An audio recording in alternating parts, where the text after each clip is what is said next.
and we're gonna jump. So today is National Football Day. Woo! Yeah, Yes. we have the opening game going on today between the Kansas City Chiefs and the Houston Texans. Thoughts on the season starting? Well, it's good. We need football. We need football back, you know. And it's going to be a great game tonight. Very good game. I'm definitely excited. It's an American game. We need it, especially during the circumstances right now. Big question is, how is COVID going to affect the game and the players and moving forward? Mm-hmm. We've seen it, in all other sports, COVID affecting, delaying games. I'd say the one benefit is that football has been able to see what the other sports have done. They've seen what works and what doesn't work. My concern is just that there's a 55-man roster. So I mean, between the players and the coaching staffs and the television people, I mean, there's just so much that can go wrong. Hopefully it doesn't, and we'll have a clean season. But it's gonna be interesting to see how that unfolds. And we move on to basketball. So since our last show, we weren't able to do a show last week because of technical difficulties. I forgot to pay the power bill. Con Edison shut the lights off. So the Houston Rockets ended up beating the Oklahoma City Thunder in 7 games. And the Denver Nuggets came back from a 3-1 deficit, and they beat the Utah Jazz in 7 games. So that led us to what we have now. The Los Angeles Lakers are playing the Houston Rockets, and Los Angeles leads the series 2-1. Nice. And in the other conference semifinal, the Los Angeles Clippers have a 3-1 series lead on the Denver Nuggets. What? So, do we see any upsets coming in here, or do we see an all LA final? Yeah, it's going to be an all LA final. Looks that way right now. I'd say so. I think that was like the NBA's dream when Kawhi Leonard ended up going to the Clippers. And imagine, there was a scenario where the Los Angeles Lakers could have had Kawhi Leonard, and he ended up deciding not to make the super team and going to the Clippers. So, I mean, kudos to him, because imagine if that would have happened. That would have been forget it. That would have just tilted everything. It would have I have a belief that Kawhi Leonard actually saved the NBA's parity by doing that. Yeah, he did. Yeah. You don't want it to be too one-sided. Yeah. So then in the other conference semifinal, there's going to be a Game 7 tomorrow between the 3-seeded Boston Celtics and the 2nd-seeded defending champion Toronto Raptors. That's a great series. Very good series. Yeah, the Celtics jumped out to a 2-0 lead, and then the Raptors tied it up, and then Celtics got another lead, and they couldn't close it out the other night. So what are we thinking here? Who's coming out? I think Boston has the advantage tomorrow. I think the fact that they're the favorite, but I think that they're more determined. They look more determined now. And who you got tomorrow? Both been playing good games.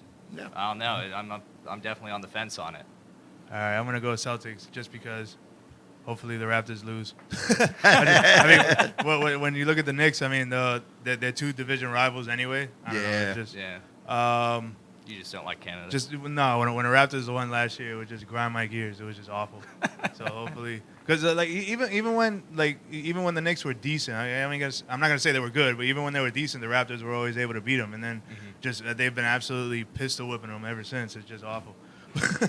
But hopefully the Celtics come out of that one. And then the only upset so far of the semifinal round is the 5th-seeded Miami Heat ended up taking down the number 1-seeded Milwaukee Bucks. Nobody expected them to be this good.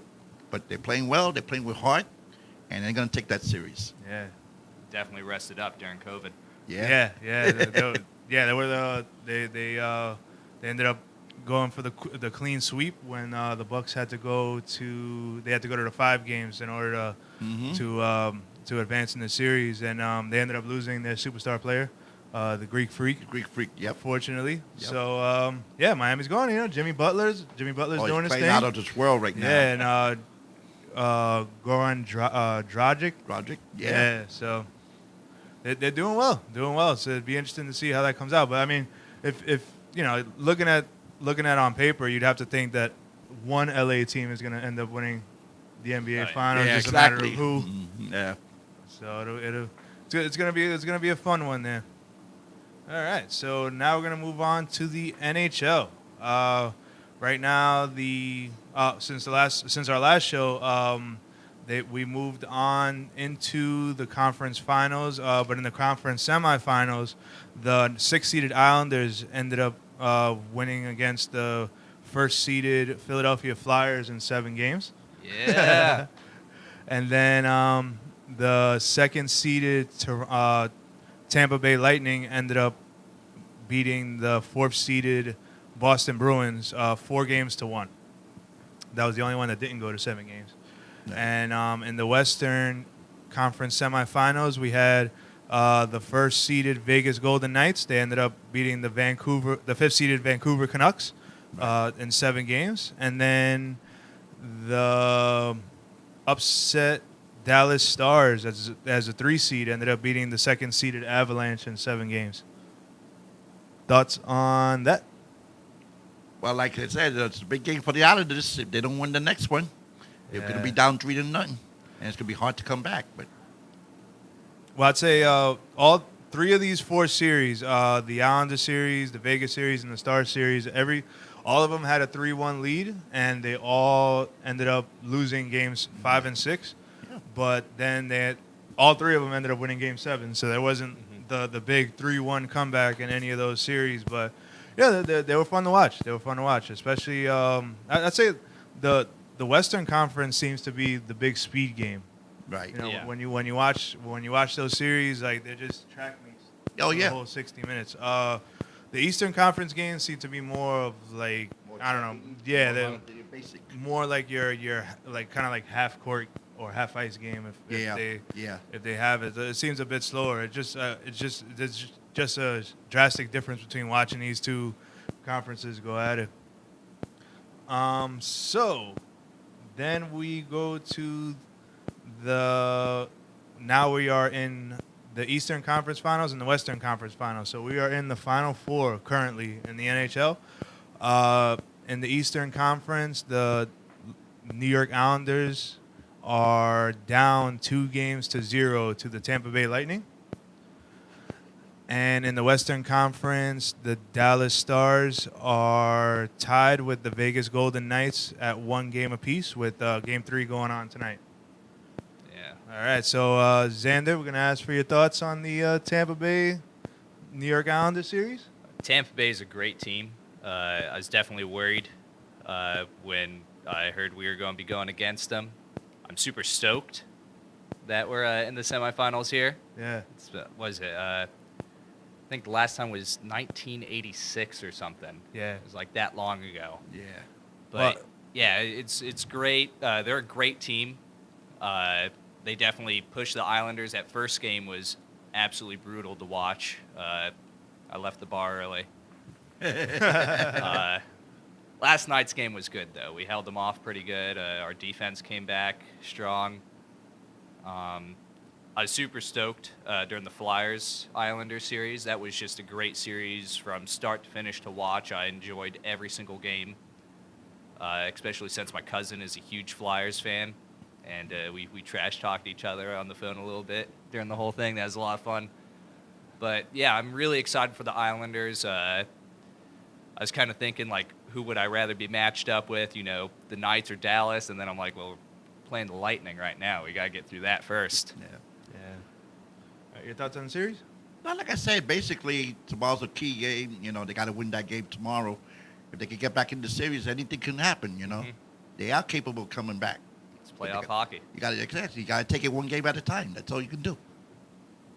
I think from, obviously speaking from a Rangers fan standpoint, but speaking from more of an objective standpoint, I think the way the New York Islanders are built, they're built kind of around no superstars to speak of. Matt Brazel seems to be on his way up there. Yeah. But you look at the way the team is built, and you look at the way the front office is built. They ended up bringing in Lou Lamoriello as the general manager, who is the architect of the great Devils, mini dynasty, I guess you can call it. Yeah. When they were successful, winning all the Stanley Cups in the '90s, and then Barry Trotz, who won the Stanley Cup with the Washington Capitals a couple years ago. The hierarchy is just the team structure is just amazing, and they've focused on the defense, and they've been able to be successful in that in a day and age that it seems like everything is just about speed and scoring. Right. They've been Yeah. able to slow down the games and be successful, which is great. Right. The Islanders are really set up to build a really strong team. I feel like they're not fully there yet, but they're definitely on their way to a Stanley Cup. Yeah, and they've officially won more playoff series in Toronto than John Tavares has done. Exactly. Yeah. That means something good there. Yeah, that definitely makes a lot of Islanders fans happy. And I think also from an objective standpoint would be any winner from New York would be just amazing for the city itself. I think the last time anybody who's won, who was the Giants, was it 2011? Was the last Yeah. time a Yeah. New York team has won? I mean, when you look at how many, we have 8 teams in the general area. In New York. Yeah, if you want to count Buffalo. yeah, if you want to count Buffalo, we got 10. 10, yeah. That's kind of hard though to a lot of people drive. don't look at it. Yeah, a lot of people don't associate with that. But then we also have the New Jersey Devils, who are kind of tri-state. So you think about it, like 11 teams, and there's no winning coming from anywhere. And then you look at it like a place like Boston, who has 4 teams, and they've just completely raked the past couple Yeah. decades. Yeah, but they also have to live in Boston. I know, right? Totally. So I think any New York team, whether it's my personal favorite or not, I think it does good for New York. Unfortunately, the economic benefits aren't the same as if it would have happened, a couple years ago because of the whole COVID situations and things like that. Yeah. Because I mean, like let's say if the New York Islanders would go on and win the Stanley Cup, that there's not going to be like a whole big parade, so that Yeah.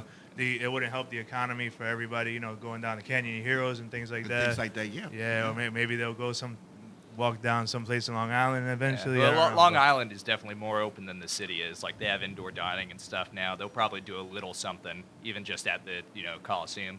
Right. Yeah, well, but the economical impact wouldn't be the same No. as far as helping New York. Because imagine like if all these games were happening in New York and the playoffs and things. But and I also think as far as hockey in New York, I don't think hockey's really like a true hockey town. I think that it leans more toward the other sports. I think over the past couple of decades it's gotten better, but winning is what's going to bring more fans. That's and new what it fans. does, yeah. Yeah. So Yeah. hopefully with the Rangers having the first round pick and kind of seems like they're inching their way up there. I think they're a year. Still like another year after. Yeah, I two think, away. Yeah. So looks good. with them inching up, and then the Islanders seem to have a strong foundation with everything Yeah. going on. Hockey's gonna be big in New York in the next couple years. Hopefully, COVID will get the hell away so we could get that rolling and start getting the economic benefits. Because Yeah. any team that wins the Stanley Cup, like a lot of the benefits of it is it helps the actual city itself when all these games go on, and it helps the surrounding businesses, and it helps the total economy of the state. So Yeah, exactly. see how that goes. So any thoughts on the Western Conference? We got the Dallas Stars and the Vegas Golden Knights. I'm a Knights guy myself. Knights? I Knights? really like the Knights. All right. Only one guy on Dallas that I miss so much is Zuccarello. Well, And Zuccarello. I know, even though, Yeah. Zuccarello's actually in Minnesota now. I know, but when he was there, I missed him when he left here. And I don't have a preference on that side, so whoever wins there wins. Yeah. Well, I think I think the one star of the actual Dallas Stars is Tyler Seguin. I think he's the one that the most that people associate with, and a lot of people. I've known a lot of people that have actually liked the Stars before this series just because of Tiger Lecique and his popularity. The Vegas Golden Knights, they're just storming on the scene and Yep. just being successful. I think one of the weird things about, well, not the weird things, but just the fact that Vegas has been around for 3 years and 3 years, yeah. they're in So- their already in their second I conference know. finals. Oh, yeah. Great. It's just yo. amazing the Go job figure. that they've done. Yeah, and then they ended up replacing the coach mid-season this year, and they replaced him with Peter DeBoer, who used to be with the New Jersey Devils and San Jose Sharks. So just in looking at the last 4 teams that are in the conference finals, so the New York Islanders haven't won a Stanley Cup since 1983. It's a good year. The the Tampa Bay Lightning haven't won a Stanley Cup since 2004, and then the Dallas Stars haven't won since 1999, and Vegas only being around for 3 years, they haven't won it at all. So whoever hoists the Stanley Cup this year is going to be somebody who hasn't done it for a while. In a while, yeah. Yeah, so that's one fun wrinkle. It's not going to be like the same old kind of people. Yeah, no. Yeah. All right. So we're gonna so if we would have had a show last week, we would have talked about game sevens, because there were 3 possible ones for the NHL, but then there was a possibility that none would have happened. So in that case, when it comes to the NBA has had 12 postseasons with no game sevens. A lot of them were in the 40s and the 50s. We had 1 in the 70s, 3 in the 80s, and then the last time it happened was 1999. So that was a couple decades ago. The most NBA playoffs with game sevens in it, there were 5 games each in 1994, 2014, and 2016. So the NBA they've had a staple for game sevens, Nice. and there's only been 12 times that teams have come back from a 3-1 deficit in the NBA. So and no team has ever come back from a 3-0 deficit in the NBA. Now, when you look at that, and we're all hockey fans, and any hockey fan will tell you, like, it's kind of like not that big of a deal when it comes to the NHL. The NHL, the most playoff series that they've had with game sevens were 7, and that happened in 1994 as well, 2011 and 2014, and the only times that they haven't had a game 7 were 3 times in the 70s, in 1970, 1973, and 1977.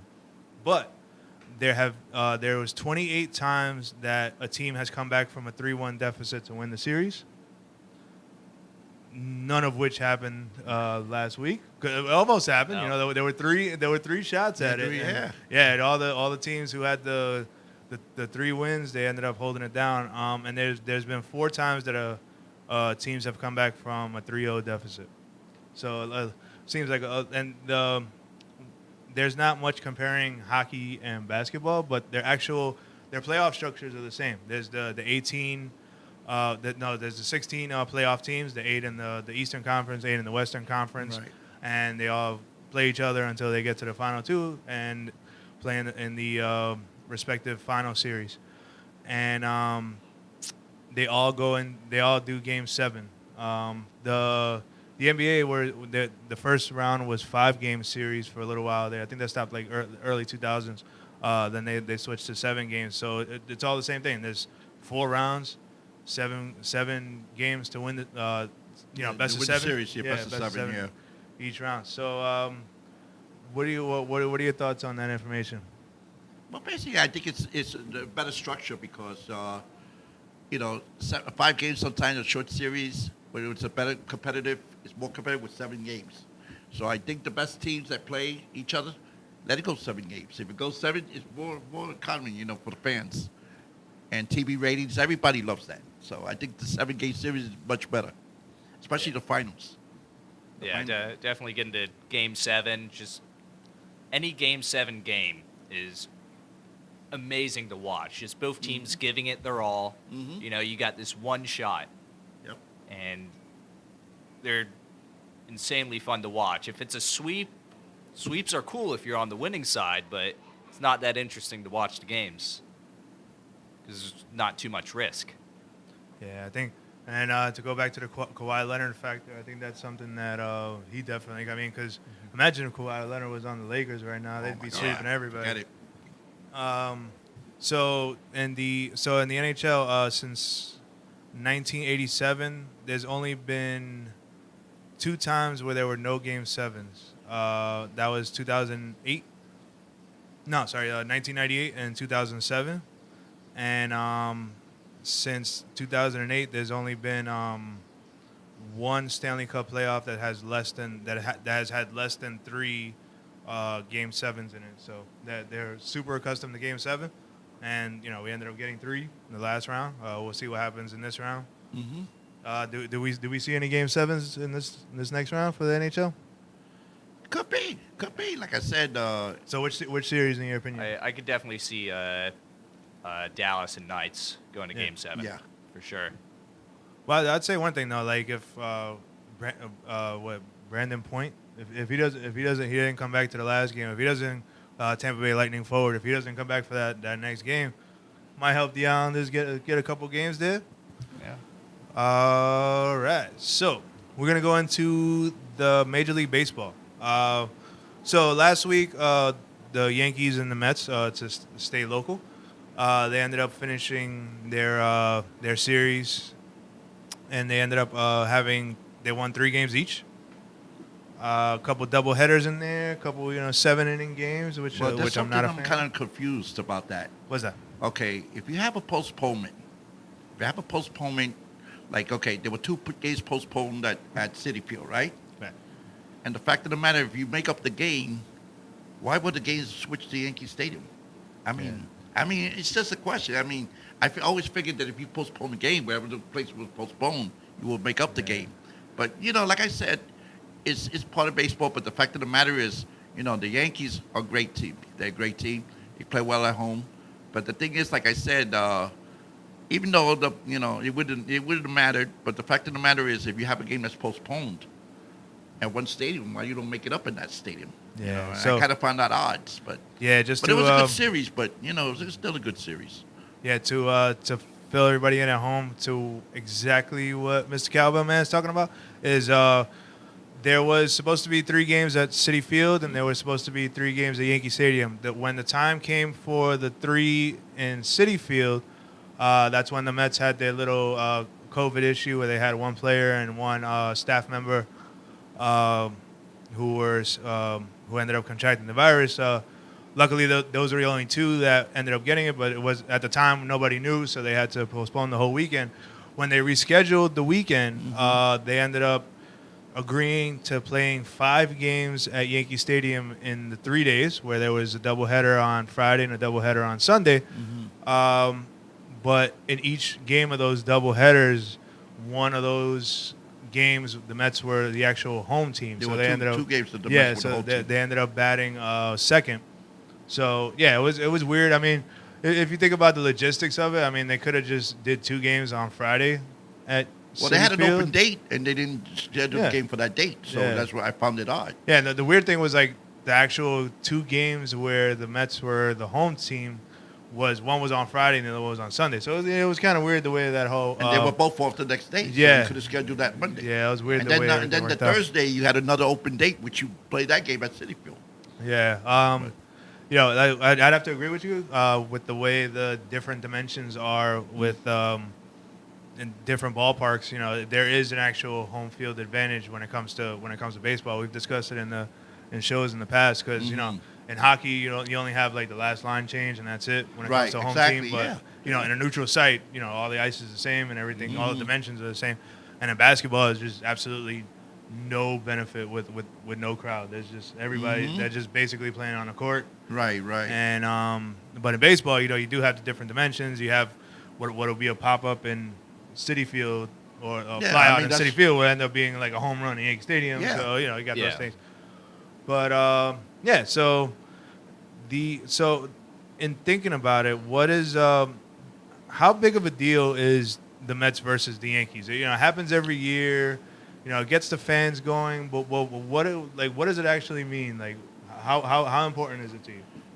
It's basically pride, but the fact of the matter is every year now, it's money for the city. I think the city benefits out of this whole thing, and the rival fans, and they get up for it. You know, it's bragging rights. But like I said, you know, both teams, especially if both teams are in the playoff hunt, it makes the series better because it has more meaning. So over the years now, it's meant a lot more. But it's fact of the matter. So, but this year is just a little different because, you know, the circumstances are what it is. But, you know, it's still a great series no matter what. No matter what no matter what the conditions are. But Yeah, it's the Subway Series. I grew up with the Subway Series. You know, taking the train in with my dad. My dad's a Yankees fan. I'm a Mets fan. We go to Shea Stadium because tickets were cheaper there. yeah. And, you know, it's just great. You know, Yankees and Mets fans sitting side by side, you know, edging each other a little bit, usually a fight or two. But it's just so much fun because, you know, it's the entire city coming together watching baseball. We're on different sides, but we're enjoying the game of baseball together. It's so good for the city. You It know, is growing great up with for that, it was amazing. Yep.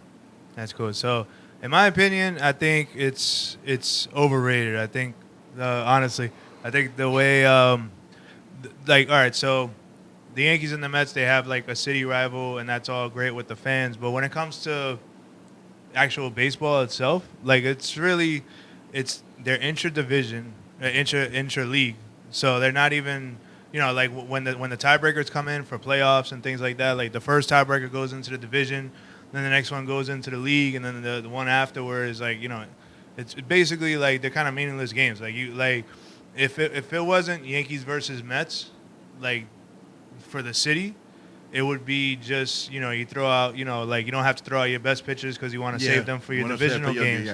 I think, you know, it kind of hinders the strategy on that end. But yeah, as far as the city goes, it's great for the city and for the fans itself. But as for these two teams, I don't think they really have like that. When it comes to the players, I don't think they really have like that rivalry kind of, you know, brewing up in them with the way it is. Because, you know, like the Mets, you know, they have the Phillies and they have the Atlanta, Braves. yeah. So those are the ones that they, like, you know, those are the really ones that they get up for. And, Yeah, you know, if there's going to be a bench clearing brawl, what happened, you know, in those series. Right. Then the Yankees now, you know, like they've had, you know, historically with the Boston for a while, and then now recently with the Rays. I mean, the Rays, the Rays ended up beating the Yankees 8 out of 10 games this year. So I mean, move over Red Sox. The Red Sox aren't even important right now. The Rays are the ones where just They're like a mess damn, right you know? now. Yeah, you know, that's another team. You know, following Yankee history for a while. Like even when the Yankees were on the top of the division all the time, and then the Rays, even when they weren't like fielding great teams or having great records, they'd still always find a way to beat the Yankees. You know, so now they're just like they're actually good and they're just completely pounding them. Yeah. It's pretty crazy to see. But the surprising team that's coming around right now is Baltimore. They've been a big surprise. Yeah. I mean, I'm very impressed with them. This is a team that it should be old Ramsey. These are teams you would beat the hell out of them. But this year, they're playing well. I mean, hey, we saw that ourselves. So absolutely. We're actually we're going to get into the whole baseball scope, but we wanted to talk about Mets and Yankees first, and share being our sentimental. You screwed it up by throwing logic in. And, to add on to your point, you're saying like when they're both good, like they make for better series. They're actually right now they're both like swimming to try to fight into the playoffs or like barely in the playoffs. So that's actually pretty even right now. You know? Not what we expected at the beginning of the season, but that's where we are right now after about 40 games or so. Right. All right. So we're gonna break into baseball now. So we're about 70% of the season down. So like most teams have like 40 or so games in. So this is pretty much a stretch run. We got like 3 weeks to go left in the season. So in the American League East, the aforementioned Tampa Bay Rays they have the best record in the American League at 28-15. The Toronto Blue Jays are 4 games back in second place. The Yankees are 6 games back. Wow.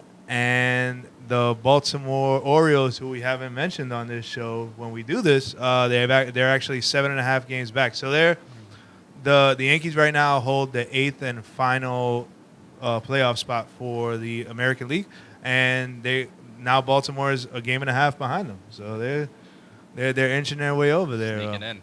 Yeah. So the Yankees are 22 and 21.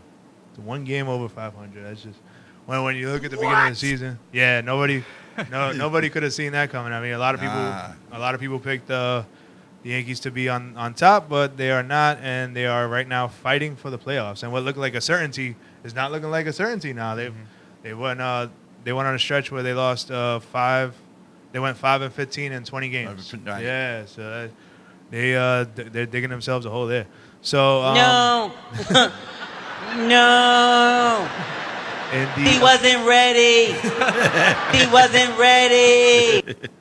All right. So in the AL Central, the top surprising team I think in all of baseball, the Chicago White Sox, are 27 and 16. They are leading the division by one game over the Cleveland Indians and one game over the Minnesota Twins. Yeah. So they're thoughts on that? Anybody That's seen going that to go coming? down to the wire because Yeah. any of those 3 teams are capable of winning the division. I mean, the White Sox got a good slugging team. Minnesota's got a good slugging team. But I think it's pitching. I think Cleveland got pitching. I think they could overtake them also. Yeah, they've had so much. They have so much pitching that they ended up trading one of their best pitchers at the deadline because they weren't exactly. able to re-sign him. Yeah. Yeah. Mike Clevinger. Clevenger. Yeah, Clevinger. Yeah. Yeah. So he With ended the up. Padres. Yeah, he ended up getting traded to the Padres. Wow. So and now Detroit, who we haven't mentioned in this show because it didn't seem like they were really going to go anywhere. They are 2 games behind the Yankees for the last playoff spot.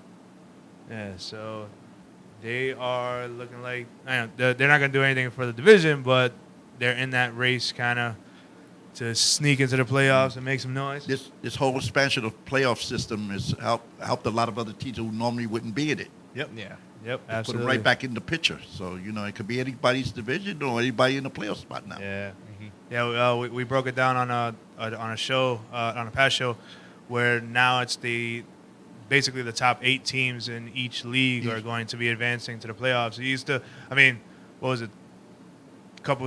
Like 20 years ago, it used to be it used to be only like 2 teams from each league that just played each other in the semifinals, and then they played each other in the finals. And now it's grown. It grew to 4 teams in each league, and then it went to 6 teams in each league with the whole like wild card goofiness. Yep. And now we're up to 8 teams. I think I like the structure of it just because if you have 30 teams, you might as well have be together with the times and everybody Give else everybody have a shot, right? Yeah. So and also It makes things more exciting, less predictable because you got the underdogs that come up at the last second. Sure. Absolutely. Sure. Imagine all those years, like how many wild card teams could have like upended the top division winners and things like that. Yeah, And I think that it helps more markets stay into it because if you look at the trade deadline this year, which we were going to go into a little bit, but might as well stay on it now. So there weren't a lot of sellers. There weren't a lot of teams. Not much. It was a short sample size, and it's kind of like rationalizing where the trade deadline was this year in comparison to past years. It was kind of like at the All-Star break because it was like right in the middle of the 60-game season. So you didn't really know if you were buyers and sellers. But if you look at this list, and it's growing from where it was in past weeks. So it's actually like there's much tighter races. So a lot of teams aren't gonna give up on their players and give up on a chance to be in the playoffs. Right. Sure. Anything could happen in the playoffs. That's what we've all grown up to believe. So we're gonna go to the American League West, and the Oakland Athletics, who've been leading wire to wire all season, they are up 5.5 games on the Houston Astros. And the Mariners, who we've never mentioned on this show because it seemed like they were just so far away, they are 3 games behind the Yankees for the last playoff spot. All right. So, and looking at this in the playoff picture in a little more detail, so the top 2 teams in each division automatically get in. They get in, Yeah. yes. And then from after those 6 teams are sorted out, the best records out of all the third place teams, yeah. end up getting into the playoffs for the actual wild Wild card. card, yeah. So the 7 and 8 seeds. Mhm. So that's the significance of it right now. So if you're looking at if the season ended today, we have Tampa and Toronto going in. Mhm. We have the White Sox and Cleveland going in. And then we have the Oakland Athletics and the Astros going in. And then it would be, right now, it would look like Minnesota and the Yankees. But there's also the Baltimore Orioles, the Detroit Tigers, those teams in and back, yeah. the Seattle Mariners Yeah. are knocking on the Yankees' door. So it'd be interesting It's to gonna, see how yes, it into shakes 3 out. weeks. Let's see what happens. And this is why we love baseball. This is why we love Exactly. sports. You know, this Yeah. is exactly what it. You know, a lot of people were saying that they shouldn't have had the 60-game season and things like that. But tight. These tight races and things like that. This is what we want. That's Yeah. what Makes Makes everybody it wants. exciting. Yeah. Very exciting. Yeah. A lot of people that don't watch until it's down to Yeah. the wire like that. Yeah. And everybody, there's a lot of clamoring out there, a lot of negativity on social media. I think a lot of that happened when there were no sports on. Like now we got sports on. We got those fanatical fans shooting in their updates and things like that, like we all do, and just makes it more fun for everybody. Really, It does, Even if you like sports, you don't like sports, it's very beneficial. Yeah. America needs sports. Yes. Yeah. So then we're going to go to the National League. So National League is very interesting, and it's a little skewered because there's some teams who really got hit with the COVID on this side, and that they're still in catch-up mode as far as where everybody else is in the season. We'll start with the NL East and the Atlanta Braves, who have been leading wire to wire the whole season. They're 25 and 18. The Phillies are 2 games behind Atlanta, with 4 games in hand, so they still have to make up 4 games. 4 games, Yeah. And then the Miami Marlins, they've actually cut into their deficit. They were like 8 games. Oh. They had to make up like 8 games Yeah. on Atlanta, but now they're 5 games. But- They have 5 games in hand, and they're 3.5 games back from Atlanta. Atlanta. Yes. Yeah. Interesting. And then the Mets, who are still in it, they are 5.5 games back of the division, and they're 2 games back of the final playoff spot. Yeah. Yeah. So, thoughts on that? Well, basically, it's a logjam right there, but they were getting some games that if we look back, the Mets, that should have been won. But, it's still 3 weeks to go, but it could be anybody's guess. But right now, in the Mets case, it's the bullpen. I think it's the bullpen and starting pitching. Beside DeGrom right now, it's not no consistency. There's nobody really been consistent. Yeah. And the bullpen, it's been a problem all year. So I think that's what held them back. It's holding them back now. But they still hang in there. But the fact of the matter is, their schedule is going to be brutal. They have a brutal schedule coming up. So that's going to determine everything. But you never know. I mean, if teams beat up each other and they're right there, if they can get on a streak, you never know. Mr. Stone? Yeah, I mean, it's anyone's game still. There's a lot of really good teams going for it. I'm really rooting for the Mets. I think that there's a chance we could pull in at the last second here. But yeah, it just is what it is. Yeah. Very, very doable.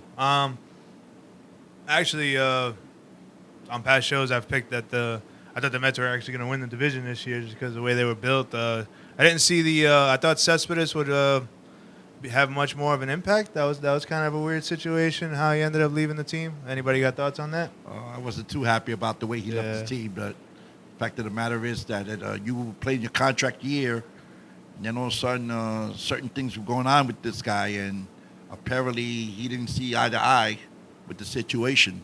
Yeah. I think he just backed out, completely backed out.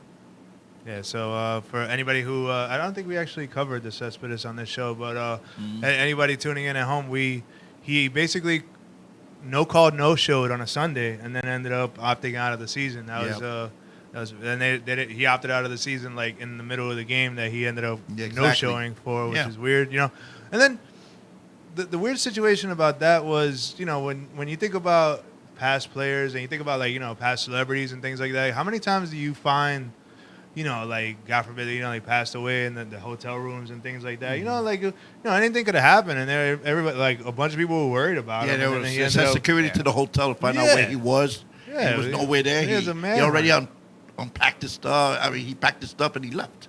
just to find out that he just no call, no show. Like it was like Crazy. like a job at McDonald's. Like it was And just then like, even forget it. even after that he was in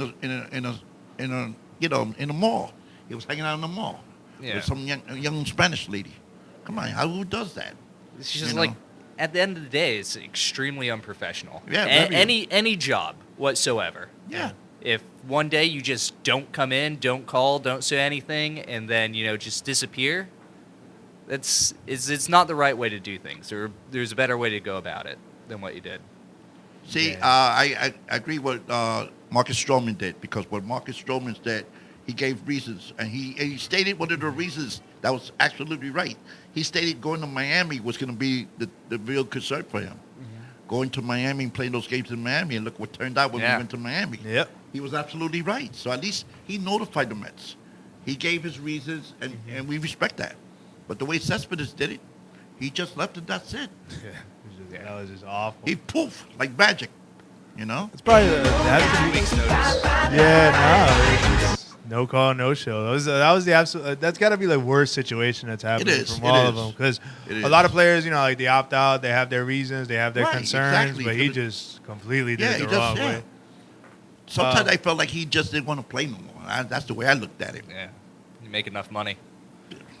It's possible. I think that's a big challenge when it comes to the way these sports are structured in these current times, because everybody's isolated. You can't really have the same freedom and things. I mean, these are $1 million players that can pretty much do whatever they want, eat wherever they want, kind of thing, Yeah, and they're not yeah. able to do that because of the isolation and not being, not catching anything and bringing it to the team and things like that. So Right. that's one of the challenges. That's where I think the mental aspect comes in in all the sports, especially like the super isolation ones of the NHL and the NBA, and then they've had 0 cases Yeah, in that's the 6 weeks that they've been there. Right, So exactly. That's exactly the way to do it. But it's also the sacrifice of not seeing your family and not doing Yeah. anything like that. So that's a lot of people. Their opinions of how the playoffs have gone, like they don't think these are real championships being won, but in reality, I mean, there's the mental strength that has to go through with Yeah. this situation and Oh, being yeah. unprecedented and not having anybody else to really rely on to see like, give advice and things It's like tough, that. it's Like tough, these are all the yeah. players just doing it. So This is definitely, I agree, the playoffs are different this year, but I think that they're different harder. I think that it's very, very difficult for the players, and I, for one, am extremely thankful to all of them. I know they're getting paid a ton to do it, but I'm very thankful that they're going out there, still playing the game that we love to watch. Exactly. It's good. Absolutely. Life was definitely breathed back into the country once sports Yes, came back it did. on. Yeah. that's what it is. And sports is doing their part. That was the big thing, because everybody's losing money. Yeah. They're especially losing money. Like the NFL season's kicking off this year. They're projected to lose $5.5 billion with having nobody in the stands or limited Right. stands and things like that. They're still ironing out how it's all going to work out, but Right. it's a sacrifice on their part too. But they're Yeah. doing it for the greater good and the stats and the fans, and like they're basically doing their part as entertainers, which is great. Yeah. So, we get back to baseball. So, all right. So, Atlanta and the Phillies are right now number 1, but there's the messes with the Phillies and the Marlins having to make up a lot of games. So you don't really know exactly who's where, but that'll all iron itself out in the next couple weeks. And in the NL Central, we have the Chicago Cubs, who have led wire to wire the whole season. They are 25-19, and the St. Louis Cardinals are behind them, 2.5 games back. But they have to make up 9 games. They are 9 games. They still have to play 9 games to catch up to the number of games the Cubs are at. So we don't really know where they are. Right. Mhm. But I think the 9 games in hand can help them. Yeah. If they Oh, can take advantage of it. Yeah, they're actually playing a doubleheader as we speak right now. Right. They're playing game 1, so they're cutting into that To that that lead. deficit. Yeah, But I mean, yeah. then we have the Milwaukee Brewers, who are 4.5 games out of the first place Cubs, with 3 games in hand. So they have 3. They're 3 games behind where the Cubs total is, and then the Cincinnati Reds are 5.5 games back. We haven't mentioned the Reds yet, so No. they are creeping their way in. Slowly. You never know in that division. And they're like a game or a half game behind the Mets where they are. So they are fighting for that last wild card spot as well. With then we have the NL West, and we have the Los Angeles Dodgers with the best record in all of baseball at 32-12. So they've done their thing. They've led wire to wire the whole way. Where this gets interesting is the San Diego Padres are second in the division, but they have the 3rd best record in baseball at 28-17. I've been watching the Padres the last couple of weeks. They are so much fun team to watch. They are I like their formation. Right now they got these 3 guys. They got Tati, they got Hofstra, they got Machado. I mean, the way the group, the core right there, they're gonna be good for years to come. Mm-hmm. They are. They're gonna be real good for years to come. Yeah, and the Padres, they're really pushing this playoff series. They ended up having they made 6 trades at the deadline. They got 2 catchers. They got the pitcher from Cleveland. In a strange year where a lot of people didn't make a lot of deals, the Padres made a bunch. Like they're going for for it. Trust me, they're going for it. They're going for it. So then the San Francisco Giants, who we never mentioned on this show, they are 23-21. First. Yeah. Yeah, exactly. No, I mean usually like we mentioned about like 8 teams in each or 9 teams in each division, but now I mean the door is just wide open for everybody. Yeah, for everybody. Yeah. The scope of baseball has just radically changed so much, and the Giants, I mean they're 2 games over 500. I think when they first opened up, they were like a couple games under 500. Just seemed like they were just gonna just wash away, and then they actually got hit hard with the people sitting out because Buster Posey, the starting catcher, the all-star catcher, ended up opting out of the season. So it didn't look like they were going to do much, and now they're 2 games over 500, and the NL West looks like the powerhouse division of all of baseball. Yes. And the Rockies are in the playoff hunt as well. Yeah. So we've not mentioned the Colorado Rockies. So baseball is going to be very, very interesting at the end of our run here. So we always highlight the worst teams. Right now, the Texas Rangers have supplanted the Los Angeles Angels as the second worst team. They're 15-27. And the Boston Red Sox are last at 15-29 for the AL. For the NL, we have the Pittsburgh Pirates, who have been the constant cellar dwellers. And in second place is the Arizona Diamondbacks. They've taken a dive, and now we're looking at both of them have a 341 percentage. Yeah, winning percentage, or I guess losing percentage. So that's about it. So everybody's just heading into these playoff races. So who do you think? Out of the New York teams, do you think the Yankees make it? Do you think the Mets make it? What are we the thinking Yankees. here? I feel the Yankees will get in. I feel they'll get it because I feel now that everybody's coming back. They had a lot of injuries. Gleyber Torres came back yesterday. Came out. I think once they get everybody back, I think they'll be fine. Mr. Stone? Yeah, definitely. If you're thinking between like the Mets and the Yankees have it. Yeah, I think I'm gonna say that both still have realistic shots of getting into it. Remember, a lot of September action is into division. So the Mets and Yankees are going to be facing teams that when they win, that means automatically the other team loses, so you gain ground. So that's going to be, I think that's one of the interesting wrinkles of this baseball season. And it'll be fun to watch going down. So, No doubt. all right, so that does it for our show this week. I'd like to thank the two gentlemen to my right over here for All coming. right, guys. All right. And we'll be back next week. My name is Alfonso Cabrera, LDM Radio Sports Talk. I'll see you next week. All right, guys. Have a good one. All right.